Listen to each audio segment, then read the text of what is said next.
ସାଧାରଣତଃ ଖାଦ୍ୟ ତିଆରି କରୁଥିବା ବେଳେ ନିହାତି ଆବଶ୍ୟକ ପଡ଼ିଥାଏ ଲୁଣ। ଲୁଣ ଖାଦ୍ୟର ସ୍ୱାଦକୁ ବଢ଼ାଇଥାଏ। ବିନା ଲୁଣରେ ଖାଦ୍ୟ ଖାଇଲେ ମନ ବୁଝେ ନାହିଁ। ଲୁଣର ବ୍ୟବହାର 70% ଲୋକେ ଅଧିକ କରିଥାନ୍ତି ଆଉ 30% ଲୋକେ ବିନା ଲୁଣ ବା କମ୍ ଲୁଣ ବ୍ୟବହାର କରନ୍ତି। ତେବେ ଲୁଣ କମ୍ ଖାଇବାକୁ ଡକ୍ଟର ପରାମର୍ଶ ଦିଅନ୍ତି, କାରଣ ଲୁଣ ଆମ ଶରୀରରେ ଥିବା ହାଡ଼କୁ ଦୁର୍ବଳ କରାଇଥାଏ। ତଥାପି ଲୋକେ ଲୁଣ ବ୍ୟବହାର କମ୍ କରନ୍ତି ନାହିଁ।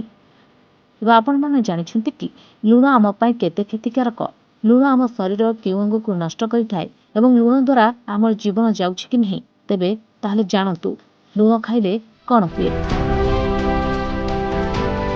ବିଶ୍ୱ ସ୍ୱାସ୍ଥ୍ୟ ସଂଗଠନ WHO ଅନୁସାରେ ମାତ୍ରାଧିକ ଲୁଣ ବ୍ୟବହାର ଯୋଗୁଁ ବିଶ୍ୱରେ 8.9 ଲକ୍ଷ ଲୋକ ପ୍ରତିବର୍ଷ ପ୍ରାଣ ହରାଉଛନ୍ତି। ଏହା ଉଚ୍ଚ ରକ୍ତଚାପ ଏବଂ ଏକାଧିକ ହୃଦ ସମସ୍ୟାର କାରଣ ହୋଇଛି।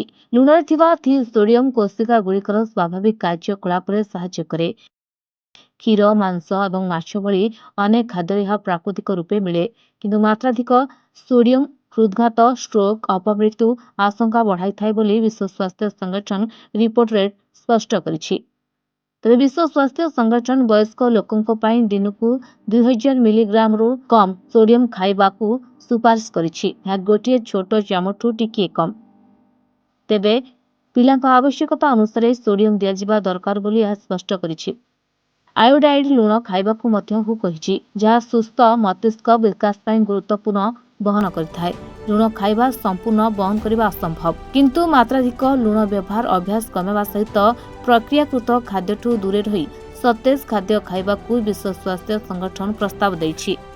ଲୁଣ କାରଣରୁ ହେଉଛି ଅନେକ ରୋଗ। ବର୍ଷକୁ ଯାଉଛି 8 ଲକ୍ଷଙ୍କ ଜୀବନ। ପ୍ରତ୍ୟେକ ବ୍ୟଞ୍ଜନର ସ୍ୱାଦ ବଢ଼ାଉଥିବା ଲୁଣ ଅନେକ ଗଭୀର ସ୍ୱାସ୍ଥ୍ୟ ସମସ୍ୟାକୁ ନେଇ ଏବେ ବିବାଦ ଘେରରେ। Bureau report, reporters today.